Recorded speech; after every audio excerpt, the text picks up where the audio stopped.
buenas noches. Todas las cosas cumplen determinadas funciones. Y yo me atrevería a decir que la esencia de lo que algo es tiene que ver con el conjunto de funciones que realiza. ¿Qué es un destornillador? Bueno, algo que sirve para atornillar y destornillar. Un teléfono, bueno, los teléfonos hoy cumplen una cantidad de funciones impresionantes. Un nasobuco, ¿qué cosa es un nasobuco? Algo que cumple una función hoy fundamental y priorizada, ¿no? Y así pudiéramos encontrar las manos. Las manos sirven para sujetar, para agarrar, para levantar, para manipular, para tocar, para acariciar. Y las manos son manos sobre todo cuando se realizan sus funciones, ¿no? Cuando están inertes, cuando están sin funcionar, digamos que son menos manos. Yo recuerdo de muchacho en la escuela, en primer grado, cuando estaba en la dificilísima tarea de aprenderme las tablas de multiplicar de memoria, ¿no? Y la tabla del 9, probablemente porque era la última, era la que más trabajo me costaba, y el padre me decía, a ver, Manolito, 9 por 3. Y yo decía, 9 por 3, 21. Me decía, no, 9 por 3. Yo decía, 16. No, 28. Me decía, por favor, Manolito, usa la cabeza, que para eso la tienes. Usa la cabeza. Entonces yo decía 9 por 3, 3 veces 9, o 9 veces 3, 27. ¿Ya? Y esto es una cosa importante. ¿Por qué? Porque, bueno, muchas personas dicen que los libros, los paraguas y la cabeza solo sirven cuando se abren. Entiéndase, cuando funcionan. ¿Y qué pasa cuando no lo hacen?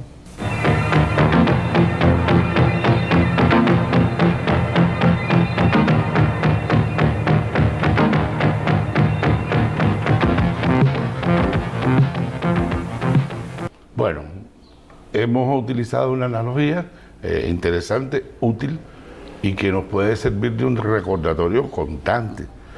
Si yo tengo en mi mano el paraguas y está lloviendo y no lo abro, solo relativamente puedo decir que tengo el paraguas. En todo caso podría decir que lo tengo por gusto, ¿no?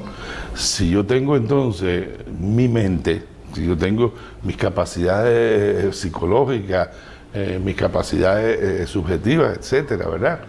Y no las uso, pues casi que podríamos decir, como me decía el hermano de la Salle a mí, dale que no tienes la cabeza por gusto. Es decir, tendríamos la cabeza, en sentido figurado, obviamente por gusto. De modo tal que nuestra mente, igual que un paraguas, igual que un libro, funciona cuando se abre, ¿verdad? Y cuando se abre quiere decir que está funcionando. Pero, a diferencia de probablemente el paraguas y hasta quizás el libro, cuando la mente no se abre, cuando la mente no funciona, hay implicaciones, hay secuelas, hay efectos negativos, ¿no? Yo puedo en un determinado momento decir, no está lloviendo tanto, no voy a abrir el paraguas, me entra la flojera, la vaguera de abrir y volver a cerrar. No. Y no pasa nada, sigue siendo paraguas, ¿verdad? El libro, bueno, puedo tener un libro cerrado, lo abriré en su momento, ¿ya? Y sigue siendo un libro. El problema con la mente es que si ella no está funcionando constantemente, si ella no se abre constantemente, insisto, tenemos secuelas negativas.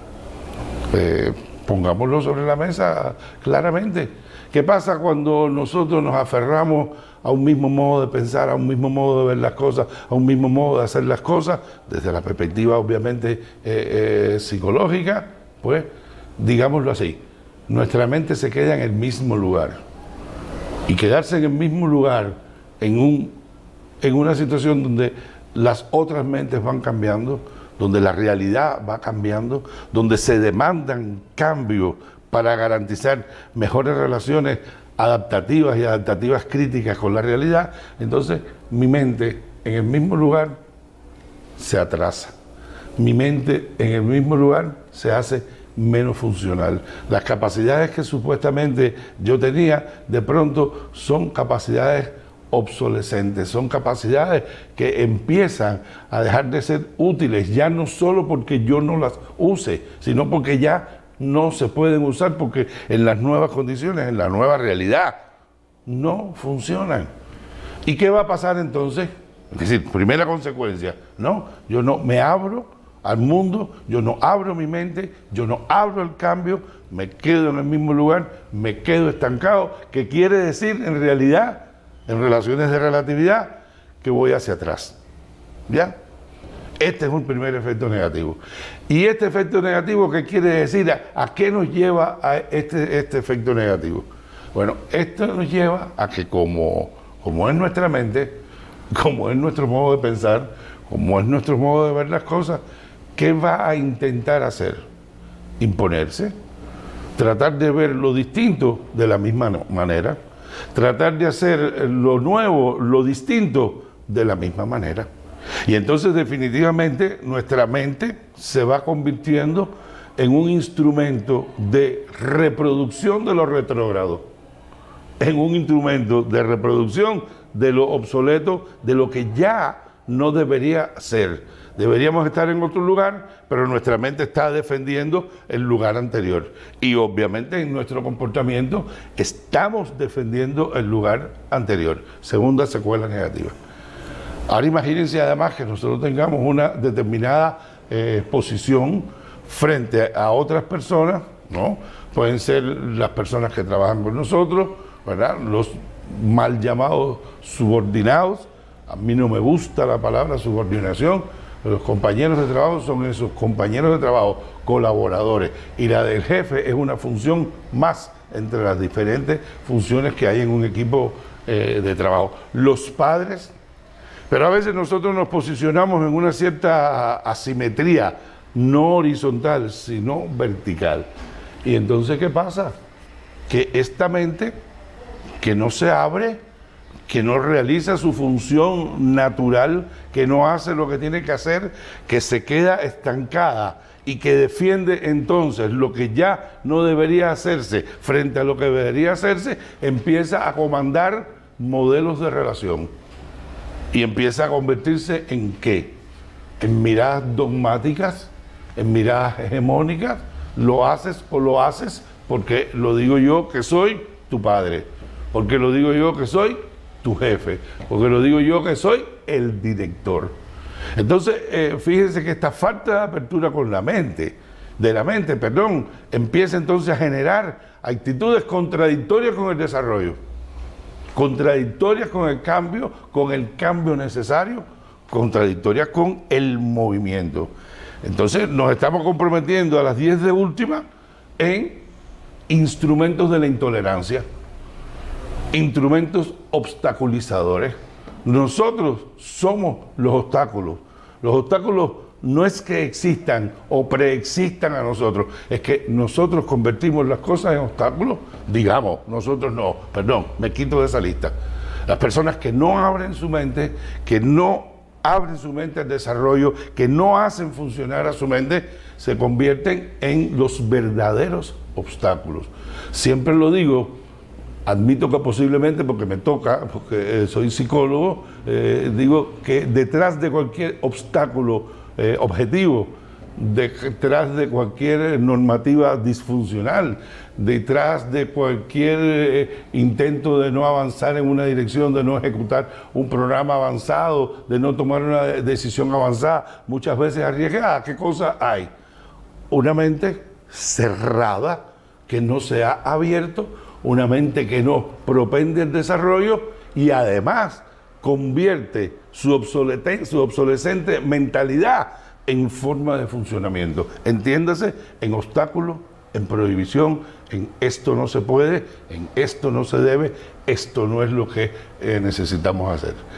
Entonces observo, si malo es dejar el paraguas cerrado cuando está, aunque fuese lloviznando, si pésimo es dejar un libro cerrado que nos puede ser útil, yo creo que lo peor que nos puede suceder es no abrir nuestra mente.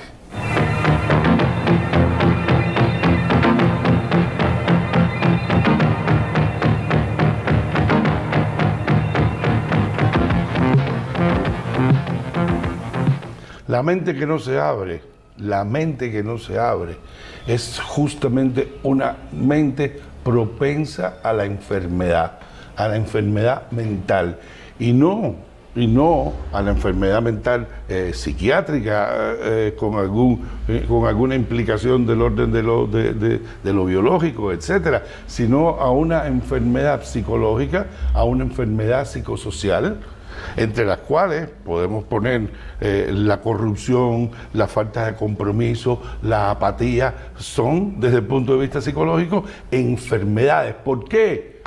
Porque impiden el desarrollo, porque impiden nuestra mejor vida, porque impiden nuestra salud entendida como una mejor vinculación con la realidad. Entonces, es cierto que dejar el paraguas cerrado puede ser un problema, pero nunca como el problema que supone tener la mente cerrada. Entonces, si tenemos que decidir, deje su paraguas cerrado, pero la mente sí, inevitablemente, ábrala. Vale la pena.